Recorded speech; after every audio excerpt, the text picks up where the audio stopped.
नमो अरिहन्ताणं नमो श्वेताणं नमो आयरियाणं नमो वज्रायाणं नमो लोहे सवसामूणं सतीर्थवीर प्रभु का जग में प्रवर्ते निज तत्व बोध पाकर सब लोक हर्षे दुर्भावना न आवे मन में कदापि निर्विघ्न निर्विकारी आराधना प्रवर्ते। योग सार जी में एक बहुत सुंदर गाथा आई है। पाप तत्व तो पाप है कहे सभी जन लोग, पुण्य तत्व भी पाप है विरला जाने को। ऐसी बहुत सुंदर गाथा ही है कि पाप को तो सारा जगत पाप कहता ही है, लेकिन पुण्य तत्व भी पाप है। कल हम क्या चर्चा कर रहे थे? पाप तो अत्यंत हे है, पुण्य कथनचित हे कथनचित उपादेय है। उसकी पूरी मीमांसा हमने कल के प्रवचन में की थी, किस प्रकार से हे है और किस तरह से उपादेय है, उसको हमने कल खुलासा किया था। और आज अभी जो गाथा हमने पढ़ी योग सार जी की कि पाप को सारा जगत पाप कहता है, अन्य धर्म की भी हमने पहले प्रवचन में चर्चा की थी इस विषय के संबंध में। और पुण्य तत्व भी पाप है, माने पुण्य तत्व भी कैसे पाप है, जो हमने पहला बिंदु लिया था कषाय की अपेक्षा से कि पाप और पुण्य दोनों देखा जाए तो किसके भेद है? भारतीय प्रकृति के, और उसमें भी चारित्र मोहनीय प्रकृति का भेद कषाय, जिस कारण से वो सर्वथा पाप रूप ही है। और आपने ग्रंथादिराज समय सार जी के दृष्टिकोण को भी अगर आप देखा हो, उसके परिप्रेक्ष्य में वहाँ पर पुण्य पाप अधिकार में बताया गया है। सोने की बेड़ी है वो भी पुरुष को बांधती है, और लोहे की बेड़ी है वो भी पुरुष को बांधती है। अभी आपसे प्रश्न किया जाए कि आपने कोई गुनाह किया हो, उस गुनाह के बदले आपको सज़ा कैसी दी जाए? आपके सामने दो ऑप्शन दिए गए हो। एक तो ये है कि जिसका हंटर का जो हैंडल है वो सोने का हो, और एक हंटर का हैंडल है लोहे का समझो, तो बताओ कौन से हंटर वाले से मार खाना पसंद करोगे? एक आपको सज़ा ऐसी दी जाए कि गर्मा गर्म अपना जो अटपेरा घी, शुद्ध घी जो होता है अटपेरा घी मर्यादित वाला, उस घी में डुबो के मारे, या कोल तार जो होता है गर्मा गर्म सड़क बनती है उसमें डुबो के मारे। बताओ किससे मरना पसंद करोगे? क्योंकि मरना तो दोनों में ही है, चाहे तो अटपेरा घी में जाके डूब या फिर कोल तार में डूब। ऐसे पुण्य कहो कि पाप कहो, दोनों है संसार के ही कारण। अगर तू पुण्य का आश्रय करके या पुण्य में ही धर्म मानकर अटक जाएगा तो संसार में ही रुलेगा। और पुण्य किस प्रकार से उपादेय है और हे है, उसकी कल हमने मीमांसा की थी। लेकिन थोड़ी चर्चा को आगे बढ़ाते हैं हम कि ये पुण्य को अपन डेस्टिनेशन ना माने। पुण्य तो क्या है? एक जगह पर ठहरने का, एक विराम लेने का एक स्थान है, माने उस जगह पर आपको अटकना भी नहीं और भटकना भी नहीं, जैसे पूर्व के हमने चर्चा की थी। तो इस चर्चा को आगे हम देखते हैं। जैन दर्शन के दृष्टिकोण से यदि देखें तो पाप तो कैसी चीज़ है? छुड़ाने योग्य चीज़ है, चाहे वो पाप बड़ा हो या छोटा हो। सबसे पहले उपदेश तो बड़ा पाप छुड़ाने का दिया जाता है। बड़ा पाप कौन सा है? मिथ्यात्व। सबसे पहले तो मिथ्यात्व छुड़ाने का उपदेश दिया जाता है, और उसमें भी यदि मिथ्यात्व में भी भेद करे तो गृहित मिथ्यात्व सबसे पहले छुड़ाया जाता है। गृहित मिथ्यात्व और अग्रहित मिथ्यात्व दो तरह के मिथ्यात्व होते हैं। सरल दृष्टांत से आपको समझाते हैं। जैसे आप लोग मोबाइल खरीद करके लेके आते हो, तो जो मोबाइल के अंदर स्टोरेज जो होता है, मतलब उसके अंदर जो पहले से मेमोरी होती है, जो कहते हैं फ़ोन मेमोरी, वो तो हो गया अग्रहित। और जो आप नया मेमोरी कार्ड चिप लगाते हो वो हो गया ग्रहित। उसी मोबाइल के अंदर जो ऑलरेडी फ़ोन के ऐप होते हैं, एप्लीकेशन पहले से जो होते हैं, वो हो गया अग्रहित। और प्ले स्टोर में जाकर के आप नए एप्लीकेशन डाउनलोड करते हो वो हो गया ग्रहित। ऐसे अनादि काल से जो देह में एकत्व बुद्धि, ममत्व बुद्धि, कर्तृत्व बुद्धि चली आ रही है वो तो अग्रहित मिथ्यात्व है। और फिर इस देह को सही रखने के लिए, इस देह के संयोग में आने वाले पदार्थों को सही रखने के लिए हम किसी के माध्यम से किसी देवी देवता को पूजे या हमारा भला बुरा कर सकते हैं, इस तरह के भय से या लोभ से किसी देवी देवता को पूजना या किसी की बातों में आकर के देव मूर्ता, गुरु मूर्ता और लोक मूर्ता, इस तरह की 3 मूर्ता रूप प्रवर्तन करना, ये सारा ग्रहित मिथ्यात्व के खाते में जाता है। क्योंकि आप देखो ग्रहित मिथ्यात्व का कितना बोलबाला है जगत के अंदर। माने दुकान अच्छी चलाना हो तो लोग क्या करते हैं कि नींबू मिर्ची लगा दो तो आपकी दुकान बढ़िया चलेगी। और फिर ट्रक खरीद करके लेके आएंगे तो ट्रक के नीचे ये क्या लगा देंगे, उसके जूता टांग देंगे, भैया हमारा ट्रक बढ़िया चले। ये दुकान चलाने के लिए, ट्रक बढ़िया चलाने के लिए घर के अंदर फिर वो क्या डालते हैं, नाल घोड़े की नाल लगा देते हैं और इस तरह के नाना प्रकार के उपाय करते हैं ये जीव। ये हो गया ग्रहित मिथ्यात्व। क्यों करते हैं ये जीव? ये संयोग आदि सब बढ़िया रहे।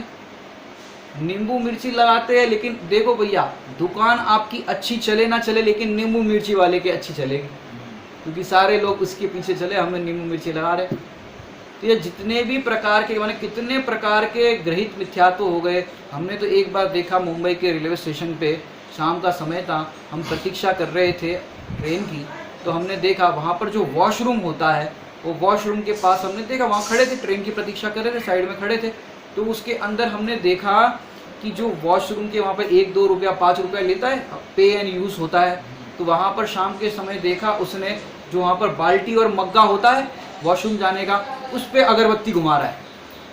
यहाँ पर ग्राहक आए और हमारा ही चलता रहे 2-2 5 रुपये का काम।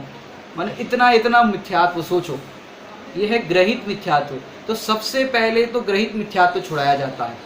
फिर कहते हैं कि भैया ग्रहित तुमने नया ग्रहण किया था उसको तो छोड़ा, लेकिन अनादि काल से जो बोझा ढोते आए हो, ये देह है, यही मैं हूँ, प्राप्त पर्याय में तू तन्मय हो जाता है, उस अनादिकालीन देह बुद्धि को अब तो छोड़ो। तो ये पहले कह रहे मिथ्यात्व का पाप छुड़ाया जाता है, सबसे बड़ा पाप, उसमें भी ग्रहित, और उसके बाद देखा जाए तो अग्रहित। तो पाप कैसा है, छुड़ाने योग्य है।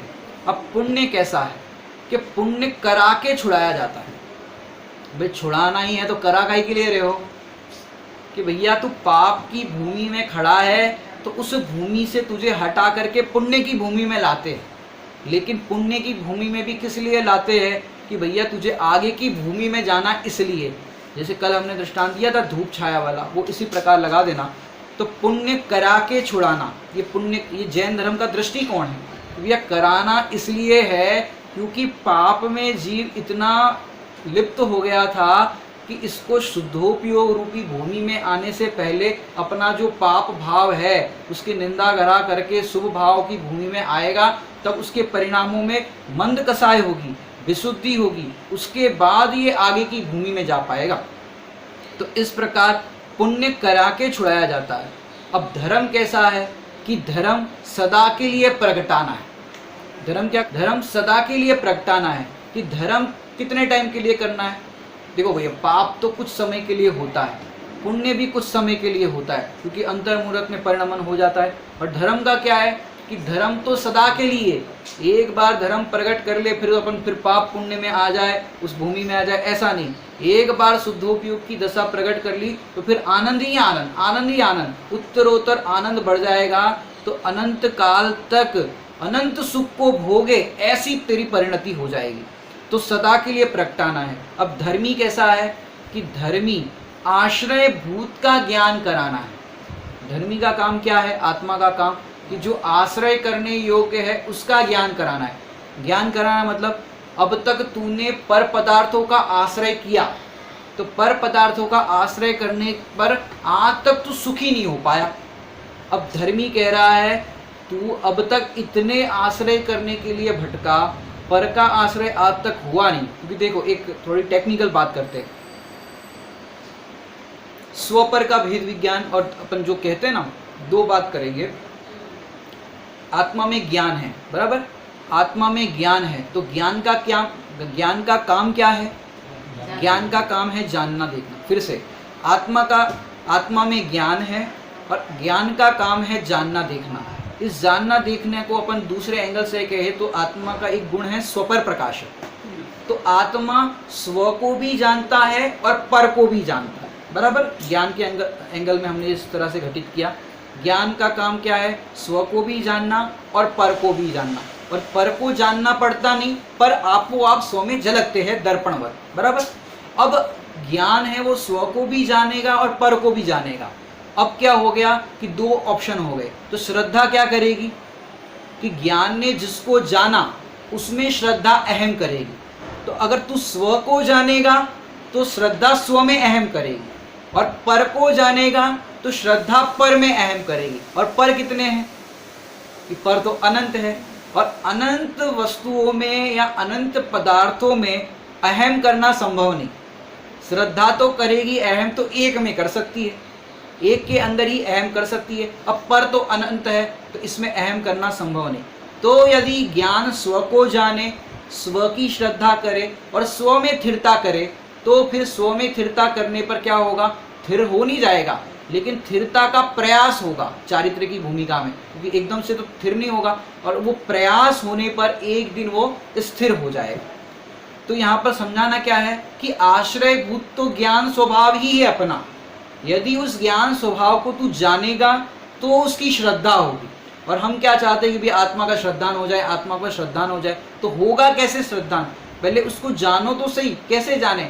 कि भली भांति जानो, लक्षण से जानो कि मेरा चेतन का लक्षण ज्ञान लक्षण है, और ये जितने भी पर पदार्थ है, चाहे दो द्रव्य के बीच में भेद विज्ञान करे, जीव द्रव्य और पुद्गल द्रव्य, तो जीव द्रव्य का गुण और पुद्गल का गुण दोनों के बीच में यदि भेद विज्ञान करे तो तुझे समझ में आएगा कि जीव कौन है और ये पुद्गल कौन है या अजीव कौन है। तो इस तरह से भेद विज्ञान की आप अगर देखो तो मोक्ष अधिकार के माध्यम से प्रज्ञा छेनी पटकनी पड़ेगी। आपको भेद विज्ञान करना पड़ेगा कि मैं कौन हूँ और ये पर कौन है। तो इस प्रकार धर्मी का आश्रय करोगे तो धर्म प्रकट होगा। ये जैन धर्म का दृष्टिकोण बताया। अब अगला पॉइंट लेते हैं स्वभाव। अब स्वभाव के अंदर हम चारों पॉइंट को घटित करते हैं। पाप के अंदर है घटने के बाद मिटता है। क्या कहा? पाप है वो घटने के बाद मिटता है। घटने के बाद माने पाप एकदम से नहीं मिट जाएगा। जिस गुणस्थान में हो, जिस भूमिका में हो, उस भूमिका के योग या गुणस्थान के योग्य पाप भाव होंगे। गुणस्थान के योग्य कहने का आशय समझ में आ रहा है कि पहले गुणस्थान में हो तो अनंतानुबंधी कषाय चौकड़ी है आपके पास विद्यमान, तो उस कषाय में जो भी पाप होते हैं वो होंगे, क्योंकि वो कषाय चौकड़ी का जब तक अभाव नहीं होता तब तक तुम कितना ही ट्राई करने की कोशिश करो, मूल तो पाप उस कषाय चौकड़ी के अभाव होने पर मिटता है, क्योंकि मिथ्यात्व और मिथ्यात्व के साथ ये कषाय चौकड़ी जोड़ी जाती है। बाकी जो 5 पाप और वो सब कहे गए वो भी एक अलग विवक्षा है, लेकिन मूल तो ये कषाय चौकड़ी का अभाव होना चाहिए, क्योंकि इस जीव ने अनादिकाल से देखा जाए तो 5 पाप को भी छोड़ा। मुनि दीक्षा धारण कर ली निरतिचार, उसने द्रव्यलिंगी अवस्था का पालन किया। अब वहाँ कोई 5 पाप का उसने दोष नहीं लगाया, परंतु ये कषाय चौकड़ी का जो अभाव करने लायक है मूल मिथ्यात्व और अनंतानुबंधी वाली, वो उसने 3 कषाय चौकड़ी का अभाव नहीं किया उस भूमिका में। और यहाँ पर देखिए तो पहली ही कषाय चौकड़ी का अभाव नहीं किया, इसलिए ये जो पर्यायगत दोष देखे जाते हैं, गुणस्थान प्रमाण दोष देखे जाते हैं, वो इस कारण से होते हैं। तो तेरा पहले कर्तव्य क्या है कि तू कषाय चौकड़ी या मिथ्यात्व जो है उस मिथ्यात्व का अभाव कर। अब मिथ्यात्व का अभाव कैसे करें कि जो अभी बताया आपको, स्वपर का भेद विज्ञान करने पर ही मिथ्यात्व का अभाव होगा, और कितने ही तू उपाय कर ले मिथ्यात्व का अभाव करने के लिए, क्योंकि कहा क्या जा रहा है मिथ्यात्व का अभाव करो। अब लोग क्या करते हैं, मिथ्यात्व पे फोकस करते हैं। अब मिथ्यात्व पे फोकस नहीं करना है आपको। जैसे मैंने कहा पंखा बंद करो, तो पंखे पे फोकस करोगे बंद करने के लिए तो क्या होगा, पंखा बंद नहीं होगा। उसके लिए तो स्विच का आश्रय करना पड़ेगा। ऐसे कहेंगे मिथ्यात्व का अभाव करो, लेकिन तुम्हें क्या करना है, द्रव्य स्वभाव का आश्रय करना है। आश्रय यहाँ करोगे तो वहाँ मिथ्यात्व का अभाव हो जाएगा। जैसे कहा जाएगा अंधेरा है पूरे कमरे में, तो अंधेरा अपन कहेंगे अंधेरा दूर करो, तो अंधेरा दूर करने के लिए क्या करना कि जैसे ही तुम बिजली जलाओगे तो बिजली जलाओगे तो प्रकाश होगा और अंधेरा गायब हो जाएगा। उसी प्रकार तुम द्रव्य स्वभाव का आश्रय करोगे, सम्यक दर्शन प्रकट होगा और मिथ्या दर्शन का अभाव हो जाएगा। तो कार्य एक है कि दो है? कार्य तो एक ही है, लेकिन उसमें अपन कहे उसको समझाने के लिए भेद से उसके दो कार्य कहे जाते हैं, लेकिन कार्य तो एक ही होगा। और उन कार्य प्रकट करने का कारण कितने हैं कि कारण तो एक ही है। पाप घटते घटते मिटते हैं, तो धीरे धीरे ये पाप गुणस्थान प्रमाण और पुण्य बढ़ते बढ़ते मिटता है। आपने देखा होगा जितने भी आराधक जीव हुए, जितने भी महापुरुष हुए या जितने भी अब तक भगवान हुए, वो सारे जीवों का देखो जब से उनकी आराधना प्रारंभ हुई, अपन महावीर भगवान के दृष्टांत को देखते हैं कि उन्होंने पूर्व में भी सम्यक दर्शन किया था। उन्होंने पूर्व में भी सम्यक दर्शन किया था विश्वनंदी की पर्याय में। फिर भी आगे की भूमिका वाला जो सम्यक दर्शन है शेर की पर्याय वाला, उसके बाद उनकी जो धारा रही वो निरंतर धारा रही। बीच में वो अवरोध आ गया, लेकिन आगे जो सम्यक दर्शन उन्होंने पुनः सम्यक दर्शन प्रकट किया शेर की पर्याय में, उसके बाद वो फिर धारा आराधना की वैसी रही। तो आपने देखा होगा उनके भावांतरों के अंदर कि शेर की पर्याय में सम्यक दर्शन हुआ, उसके बाद जब तक वो 24वें तीर्थंकर महावीर भगवान बने, बीच में उनके कितने कितने भाव हुए और कैसी कैसी पर्याय हुई कि एक से एक उत्तम उत्तम पर्याय। अब देखो ये प्रति नारायण भी बने थे, विश्वनंदी की पर्याय जो थी उसके बाद त्रिपुष्ट नारायण बने थे, और फिर तीर्थंकर तो बने ही बने। और जब भी वो पर्याय आगे की उनकी आप देखो तो राजा के पुत्र बने या तीर्थंकर के पुत्र बने या चक्रवर्ती के पुत्र बने, इस तरह के कथन आपको मिलेंगे। तो इस तरह से पुण्य उत्तरोत्तर बढ़ता गया। जब तक मुक्ति की प्राप्ति नहीं हुई तो पुण्य बढ़ता गया। तो पुण्य का कैसा रोल है कि पुण्य बढ़ते बढ़ते मिटता है और पाप घटते घटते मिटता है। तो पाप जो भी भूमिका अनुसार हुए तो उसको भी घटाने की भावना होनी चाहिए। संकल्पी हिंसा गृहस्थ की भूमिका में होती नहीं, संकल्पी का तो त्याग ही, और आरंभी, उद्योगी और विरोधी हिंसा को घटाने की भावना। ये नहीं कि भाई आरंभ बढ़ाते जाओ, उद्योगी हिंसा करते जाओ, उद्योग बढ़ाते जाओ, ये बात नहीं, उसको भी घटाने की भावना होती है, क्योंकि वो भी पाप है। तो पाप को घटाने की बात की जाती है।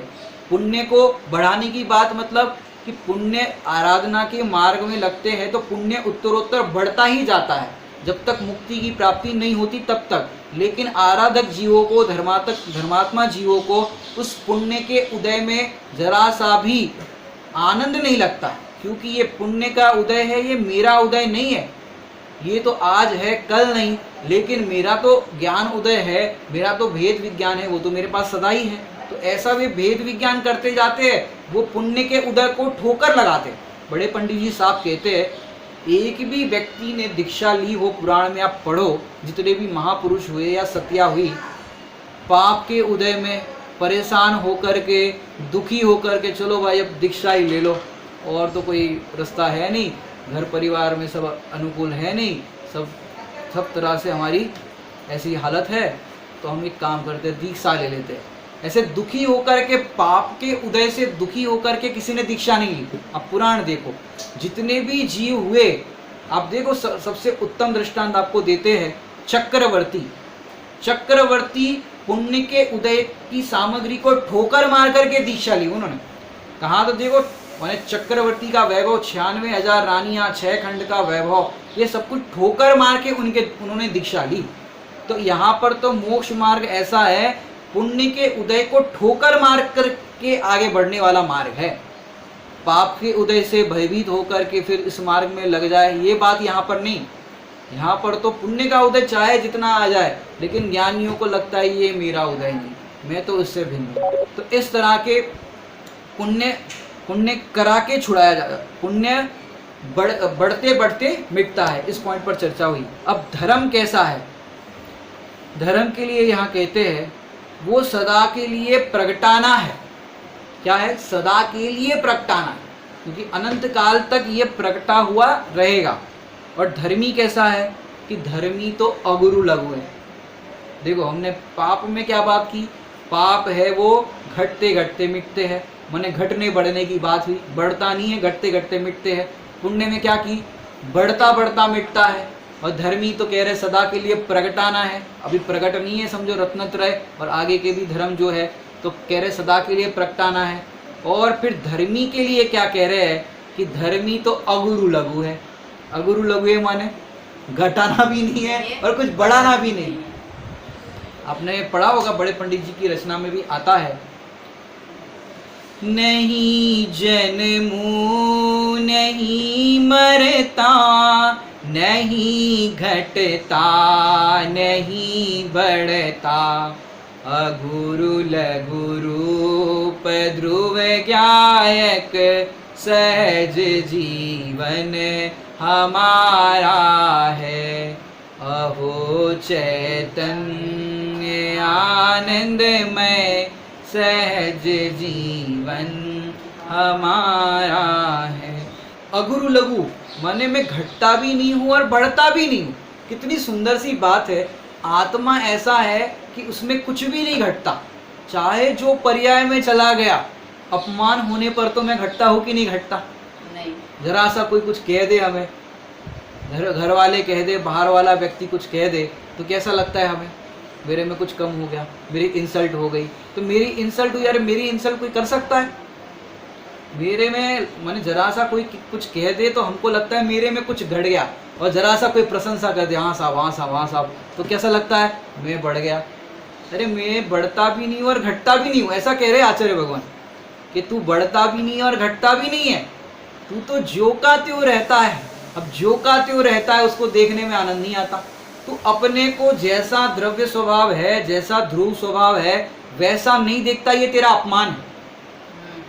और जैसा आचार्य भगवंतों ने बताया है वैसा तू तेरा स्वरूप देखता है, ये तेरा सम्मान है। अब तेरा सम्मान, अब तुझे तेरा सम्मान करना है कि अपमान करना, ये सब तेरे हाथ में ही तो है। अब तू दुखी होवे पाप के उदय में तो ये अपमान है, तू अपने आप को दीनहीन पामर अनुभव करे तो ये तेरा अपमान है, और अपने को हर समय प्रभु अनुभव करे ये सम्मान। अब प्रभु अनुभव करने के लिए हमें करना क्या है? उसके लिए कितना पैसा चाहिए? धन आदि अर्जन करने के लिए तो अपने को दुकान चलानी पड़ेगी और सब तमाम लोग के कार्य करने पड़ेंगे, बराबर के नहीं?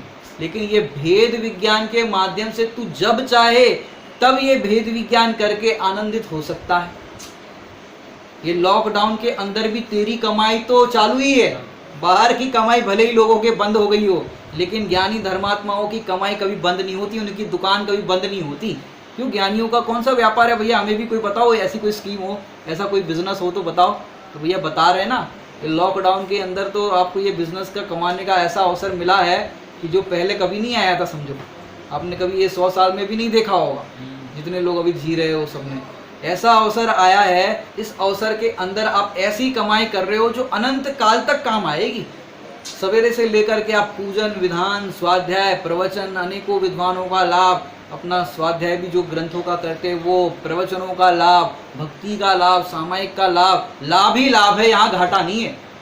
और तुमको लगता है भैया लॉकडाउन कब खुलेगा और कब दुकानदारी व्यापार का काम होगा, कब हम कमाएंगे, बहुत दिनों से घर में खाली बैठे हैं, प्रवचन सुनते हैं तो ठीक है, लेकिन कितना सुने, सुन सुन के भी फिर लगता है कि पहले जैसा कुछ हो जाए। अरे भैया पहले जैसा नहीं, अब तो तू ऐसी कमाई कर अनंत काल तुझे दुकान खोलनी ना पड़े। क्या ऐसा भी हो सकता है? कि हाँ ऐसा ही होता है। ज्ञानी धर्मात्मा जीवों को, आराधना करने वाले जीवों को, सम्यक दृष्टि ज्ञानी जीवों को, उनकी पर्याय देखो। आगे जब सम्यक दर्शन प्रकट होता है तो हीन पर्याय नहीं होती, दरिद्री नहीं होते, स्त्री नहीं होते, पशु पर्याय में नहीं जाते, और तो और जो भी पर्याय मिलती है वहाँ पे उनको अधिक पुरुषार्थ करना कुछ पड़ता नहीं, और सहज ही जन्म से ही इतनी बाहर में पुण्योदय की सामग्री मिलती है, उनको कुछ करना ही नहीं पड़ता। उनको तो बस तुम देखो, अगर दूसरे एंगल से भी कहे, भगवान ये हमें उपदेश दे रहे हैं कि तुम अपना काम करो, बाकी पुण्योदय और कर्मोदय है वो सब तुम्हारी व्यवस्था करेंगे। तुम बस अपना काम करो, अपना काम ईमानदारी से कर लोगे तो ये कर्मोदय की ऐसी ईमानदार वाली व्यवस्था है कि वहाँ पर उनकी एंट्री में गड़बड़ नहीं होती। यहाँ पर तो दूसरे कार्य में क्या होता है, बेईमानी से कोई एंट्री कर दे, कंप्यूटर में हैक करके एंट्री कर दे, लेकिन यहाँ ऐसी व्यवस्था है तो ईमानदारी से स्व का आश्रय करके स्व का अनुभव करेगा तो फिर तुझे अनंत काल तक कुछ करना ही नहीं पड़ेगा, ऐसी बात है। तो क्या कह रहे हैं, अगुरु लघु, मैं घटता भी नहीं हूँ और बढ़ता भी नहीं। लोग कैसे आप देखो, ये श्रावकाचार्य जी में पढ़ो, इन्होंने बताई है सदाशिव दास जी ने, लोगों की कैसी आजीविका होती है, उन आजीविका को देख करके भी अपने को दया आती। माने ऐसे लोग होते हैं, लोगों का मल्ड होते हैं, सवेरे देखो घरों में इस तरह के काम करते हैं, गटर साफ करते हैं, तो लोगों को ऐसा काम क्यों करना पड़ रहा है? सोचो, वो भी मनुष्य पर्याय में है, हम भी मनुष्य पर्याय में हैं। आप घर में बढ़िया शुद्ध सात्विक भोजन करते हो और आपके घर में वो बर्तन मांजने वाली बात, वो आपके झूठे बर्तन मांजती है, ऐसा किस कारण होता है? वो भी मनुष्य है, हम भी मनुष्य हैं, लेकिन ऐसा क्यों मिला कि भैया आपने पूर्व में कोई देवशास्त्र गुरु की शरण ग्रहण की होगी, स्वरूप का लक्ष्य किया होगा, या तो स्वरूप की चर्चा सुनकर के प्रमुदित हुए होंगे, इस कारण से आपको ये चीज़ मिली है। और यदि हम इस अवसर को ऐसा माने कि भाई अपने को सब बढ़िया है तो अपन आनंद हो, विषयों में मगन हो जाओ, तो कह रहे जो प्राप्त हुआ है वो भी चला जाएगा। तो कह रहे क्या कि अगुरु लघु, माने मेरे में कुछ घटता भी नहीं और बढ़ता भी नहीं, कुछ करना ही नहीं। लौकिक व्यापार में तो लोगों को लगता है भैया व्यापार बढ़ाना चाहिए, घटाने की भावना तो बिरले जीव होते वो करते हैं। सदाशिव दास जी को देखो तो उनका काफ़ी समय से पगार नहीं बढ़ी थी उनकी, तो राजा को पता चला, तो राजा ने कहा कि भैया इनकी पगार नहीं बढ़ी, पगार बढ़ाओ, आपकी बहुत दिनों से पगार नहीं बढ़ी है, बहुत सालों हो गए पगार नहीं बढ़ी है। तो उन्होंने कहा साहब पगार बढ़ाओ नहीं बढ़ाओ हमें नहीं मालूम, आप तो हमारे समझो 8 घंटे हम काम करते हैं तो उसके 4 घंटे कर लो, और आप पगार जो भी देना है वो हमें वो नहीं मालूम, हमको तो 4 घंटे कर दो, फिर आपको जो देना है दे दो। पर बोले नहीं, कैसी बात करते हो, क्यों 4 घंटे क्यों कर दे? कि भैया हम तो आराधक जीव है, स्वाध्याय करने वाले जीव है, हम टीका लिखते हैं, ग्रंथ की ये सब स्वाध्याय करते हैं, हमको टाइम कम पड़ता है यहाँ पर ज़्यादा समय देते हैं तो, और उतने में हमारा गुजर बसर हो जाता है। तो उन्होंने कहा हमारी आधी 4 घंटे कर दो तो हम उतने में अपना लेखन कार्य करेंगे। और आजकल के ऐसे होते हैं ओवर टाइम करने तैयार है, और ज़्यादा अधिक पैकेज के लिए, और ज़्यादा काम करने के लिए ओवर टाइम करने तैयार है, और फिर कहते हैं समय नहीं। और तुम्हें समय कहाँ से मिलेगा? तुम्हारे मैंने बड़े पंडित साहब तो कहते हैं समय की कीमत करो, समय सार को पाओ। यदि तुम समय की कीमत करोगे, माने ये वाला समय, इस समय की कीमत करोगे तो समय सार मिलेगा। और दूसरे में भी वर्तमान में जो प्राप्त समय है उस समय को समय सार के लिए समर्पित कर लोगे तो तुम्हारा काम हो जाएगा। तुम्हें ऐसे काम नहीं करने पड़ेंगे। लोग प्रातःकाल उठ करके लोगों का मल ढोते हैं सिर पर, लेकिन हमारा सौभाग्य कैसा है, हम दूसरों का मल नहीं ढोते। अब शुक्ल पंचमी पर्व आ रहा है, हम दूसरों का मल नहीं ढोते सिर पर, माँ जिनवाणी सर पर रखते हैं, माँ जिनवाणी सर पर रखते हैं। ऐसा तो हमारा सौभाग्य। तो अगुरु लघु बताया, धर्मी कैसा है, घटता भी नहीं है और बढ़ता भी नहीं है। आगे विधि नाम का एक पॉइंट है। यहाँ क्या कह रहे हैं, पाप के अंदर धर्मी का अनादर। पाप क्या है? पाप कितने होते हैं भैया? 5 पाप होते हैं, पाठशाला में पढ़ा है 5 पाप होते हैं, लेकिन हम कह रहे, आपने एक सुना होगा कड़वे प्रवचन, ये हमारे उल्टे प्रवचन है। आप कहोगे उससे उल्टा उत्तर देंगे हम। पाप कितने होते हैं? आप कहोगे 5, हम कहेंगे पाप 1 है। कैसे? ये तो हमने पाठशाला में कभी पढ़ा नहीं, हमको तो यही पढ़ाया कि पाप एक ही है। सिद्ध समान न देखत आपा, ताते तो ही लगत है पापा। समझ में आई कि नहीं आई बात? जो अपने आप को सिद्ध समान अनुभव नहीं करते उसको पाप लगता है, और उसी के पाप होता है। यहाँ पर जो पॉइंट बताया, पाप माने धर्मी का अनादर, यही पाप है। अपने स्वभाव का अनादर, यही तो पाप है। अपने स्वभाव को नहीं जानेगा तो फिर पाप ही पाप होना है। तो धर्मी का अनादर ये पाप है। फिर क्या कह रहे हैं, पुण्य क्या है? धर्मी का आदर ये पुण्य है। ये दया दान पूजा व्रत आदि सटावसट ये पुण्य नहीं है। अरे भैया ये पुण्य उपचार से कह देते हैं, वास्तव में पुण्य तो उसको कहते हैं जो अपने स्वरूप का आश्रय करते हैं, उसको ही सही पुण्य होता है। सच्चा पुण्य तो ज्ञानी के ही होता है। मैंने आपने टोडरमल जी की भाषा पढ़ी हो मोक्षणा प्रकाशक में, सच्ची भक्ति तो ज्ञानी के ही होती है। अब ज्ञानी के क्यों होती है? क्योंकि वो सच्चे देव शास्त्र गुरु का सच्चा स्वरूप जानता। क्या हम नहीं जानते कि तूने सत स्वरूप आत्मा को नहीं जाना तो सत देव शास्त्र गुरु को भी नहीं जाना, और सत देव शास्त्र गुरु को तूने वास्तविक रूप से जाना तो सत स्वरूप को भी जाना, सत स्वरूप को जाना तो उनको भी जाना, दोनों की संधि है। तो क्या कह रहे हैं? धर्मी का आदर ये पुण्य है। तू अपने भगवान आत्मा का आदर करेगा, ये पुण्य है। कभी बैठ कर के हमको क्या लगता है कि भाई, जैसे आपने देखा होगा आजकल बड़ी बड़ी डिग्रियां वाले डिग्रीधारी होते हैं, यदि कोई डॉक्टर हो और डॉक्टर को आप जरा मिस्टर कह दो तो क्या हो जाए, देख लो।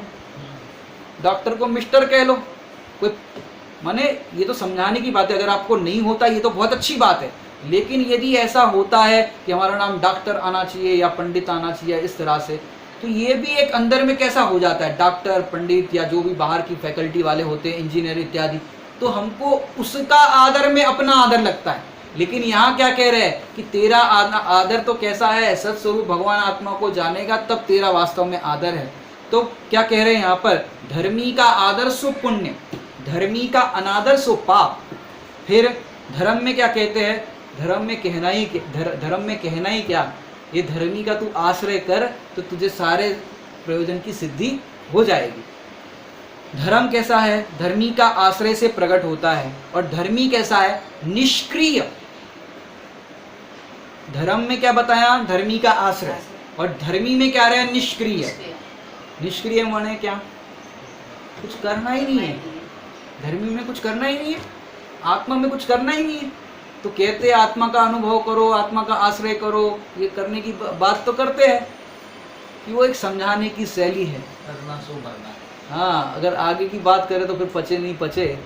निहाल भाई सोगानी जी की भाषा में कहे, करना सो मरने बराबर लगता है ज्ञानियों को। क्यों? क्योंकि आत्मा में कुछ करने की गुंजाइश ही नहीं। आत्मा का काम मात्र जानना देखना ही है, उसके अलावा कुछ नहीं है। अमृतचंद्र आचार्य देव ने कलश में क्या कहा? ज्ञानात् अन्यत् करोति किं। जानने के अलावा हम कर क्या सकते? कर क्या सकते? विचार तो करो। चलो हम तो कुछ नहीं कर सकते, लेकिन जो भगवान है वो तो कुछ कर सकते कि नहीं कर सकते? भैया भगवान भी कुछ नहीं कर सकते। क्यों नहीं कर सकते भैया? कहते तो है लोक की, अपन थोड़ा दार्शनिक विश्लेषण करते हैं। लोक में जो कहा जाता है भगवान, उसको इंग्लिश में क्या बोलते हैं? गॉड। गॉड मीन्स जानते हो क्या होता है? और इस विश्व की रचना किसने की? ब्रह्मा ने। इस विश्व का संचालन कौन कर रहा है? विष्णु। और इस माने धरती में कुछ पाप बढ़ जाए इस तरह से लोक में कहते हैं, इसका संहार कौन करेगा? महेश। ब्रह्मा विष्णु महेश। तो गॉड का मतलब जानते हो? जी फॉर जनरेटर, माने इस जगत को जनरेट करने वाला। ओ फॉर ऑपरेटर और डी फॉर डिस्ट्रॉयर। इस तरह से बना GOD गॉड। अब देखो, अन्य धर्म के अंदर तो कहते हैं कि ये गॉड जो है इस तरह से सब संचालन सब चलता है, रचनाकार है, बनाने वाला है, बिगाड़ने वाला है, चलाने वाला है, इस तरह से बात चलती है गॉड की। अब अपन थोड़े स्वाध्याय वाले हो गए। स्वाध्याय करने के बाद पता चला कि भैया वे लोग तो कुछ करते नहीं हैं, मैंने जो गॉड की बात की, और अपने भगवान कैसे है? वीतरागी है, वे भी कुछ नहीं करते। अब अपन वहाँ से भी हट गए, भगवान कुछ करते नहीं, वहाँ से भी हट गए, लेकिन तूने अपने आप को ही गॉड स्थापित कर दिया। वे कुछ नहीं करते, अपने वीतरागी भगवान कुछ नहीं करते, और तू अपने आप को क्या मानता है? मैंने किया। प्रवचन कौन कर रहा है? मैंने किया। सुन कौन रहा है? श्रोता लोग सुन रहे हैं।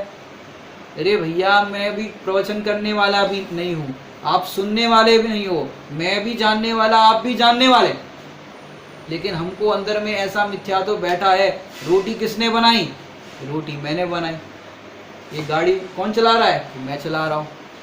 देखो अपन देखा होगा गाड़ी के नीचे कुत्ता चलता है, उस कुत्ते को लगता है गाड़ी मैं चला रहा हूँ, तो अपन तो कहते हैं भैया कुत्ता खाली चलता है और उसको भ्रम होता है कि मैं चला रहा हूँ।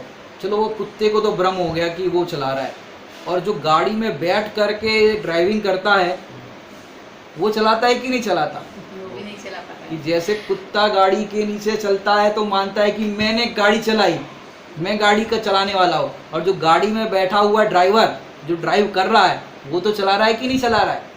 अगर चला रहा है, अपने को ऐसा मान रहा है, तो फिर वो उसकी श्रेणी में आ गया। समझ गए? उसकी श्रेणी में आ गया। वो भी अपने आप को क्या मान रहा है कि मैं गाड़ी चला रहा हूँ, और तुम भी अपने आप को मान रहे हो मैं गाड़ी चला रहा हूँ। अरे मैं गाड़ी चलाने वाला नहीं हूँ, मैं तो मात्र जानने देखने वाला हूँ। क्योंकि अगर आप देखो सर्वविशुद्ध ज्ञान अधिकार के लगभग 321 नंबर की गाथा होगी, वहाँ ये प्रकरण आया है सर्वविशुद्ध ज्ञान अधिकार में कि जो लोग विष्णु मत वाले वो मानते हैं जगत को कर्ता, और यदि तो उसी प्रकार देवशास्त्र गुरु को भी समझो स्थूल भूमिका में ले लो, या तू अपने आप को कर्ता मानता है तो तू ही विष्णु हो गया। विष्णु मत वाले उस तरह उसको मानते हैं, और ऐसे तू मानता है कि मैं सब कुछ करने वाला हूँ, मेरे बिना कार्य नहीं चलता, तो तू उसी मत वाला हो गया जो वो लोग मानते हैं। तो वास्तव में देखा जाए तो मैं कुछ करने वाला नहीं हूँ, मैं तो मात्र जानने देखने वाला हूँ, निष्क्रिय हूँ। मेरे में कुछ करना नहीं, मुझे पर में कुछ नहीं करना, और तो और अपने में भी कुछ नहीं करना। माने इतनी सुंदर बात है यहाँ पर। अगर ये बात आपको समझ में आ जाए तो सुखी होने के नाम पर आप जितने पदार्थों की प्राप्ति करना चाहते हो ना, वो सारा विकल्प, सारा संकल्प विकल्प सब छूट जाए। क्योंकि ये निष्क्रिय तत्व हूँ, मुझे कुछ करना नहीं है, ये समझ में आने पर इतना आनंद आ जाए। माने कोई भी वस्तु आपको दिखे, बाहर में समझो आपने ऑडी कार देखी और बंगला देखा, किसी का कोई चीज़ देखी, तो फिर यहाँ अगर तुरंत आपने वहाँ दृष्टि जाएगी। आप जाते हो क्योंकि जानना देखना काम है, वहाँ दृष्टि जाएगी। बंगला देखा, गाड़ी देखी, किसी का क्षोभशम देखा, तो यदि आपकी वहाँ दृष्टि से यहाँ आ गई, जैसे वो बॉल होता है ऐसे ऐसे करने वाला, जिसमें वो धागा लगा, रबर लगा होता है ना, ऐसे बॉल फेंकते हैं फिर आता है, बॉल फेंकते हैं फिर आता है, बराबर ऐसा होता है। जैसे ही दृष्टि बाहर गई, 5 नदी के विषयों की तरफ गई, तुरंत इस तरफ खींचो, स्वभाव सन्मुख। बाहर गई तो यहाँ खींचो, बाहर गई तो यहाँ खींचो, और क्या करो, उसको देख करके ये विचार करो, अरे पूर्णता पाने में इसकी क्या है आवश्यकता। बंगला देखा, सीधा यहाँ पर आओ, अरे पूर्णता पाने में इसकी क्या है आवश्यकता। गाड़ी देखी, अरे पूर्णता पाने में इसकी क्या है आवश्यकता। स्त्री देखी, अरे पूर्णता पाने में इसकी क्या है आवश्यकता। ऐसे अपने उपयोग को बार बार यहाँ लगाना पड़ेगा। जैसे वो बॉल में ऐसा करते हैं ना, ऐसे बार बार अपने उपयोग को यहाँ लाना पड़ेगा। वो भी लाना पड़ेगा, ये कहने का कथन है। जो अपने को निष्क्रिय अनुभव करता है उसका उपयोग बार बार यहीं आता है।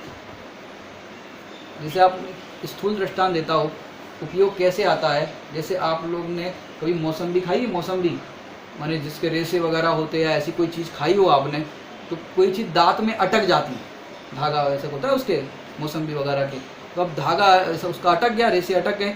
अब क्या होता है, बार बार आपकी जीभ कहाँ जाती, अटक गया। तो अगर आप टूथपिक का प्रयोग नहीं कर रहे हो या आपके पास नहीं है, तो फिर क्या होता है, बार बार जिह्वा वहीं पर जाती है। ऐसे ही निष्क्रिय अनुभव जो अपना करता है, तो उसका बार बार उपयोग यहाँ जाता है, बार बार धर्मी का आश्रय करता है, बार बार उसका उपयोग यहीं पर जाता है। तो ऐसा निष्क्रिय हूँ। अब अगला पॉइंट लेते हैं, काल। अब काल के अंदर क्या कहते हैं, पाप कैसा है, सदा आश्रय नहीं दे सकता। पाप कि पाप करने वाले को पूर्व का पुण्य का उदय हो तो कुछ टाइम के लिए, जो अपन ने उदीर्णा नाम का प्रकरण पढ़ा था, तो कुछ टाइम के लिए वो मजे कर सकता है, लेकिन ज़्यादा टाइम के लिए नहीं। तो पाप सदा आश्रय नहीं दे सकता। फिर पुण्य तो दे सकता है कि नहीं दे सकता, तो भैया पुण्य भी सदा आश्रय नहीं दे सकता। फिर क्या कहते हैं धर्म में, कि धर्म ऐसी चीज़ है अनंत काल तक तुझे तेरे साथ रहेगा। अनंत काल तक रहने वाली चीज़ है, वो है धर्म।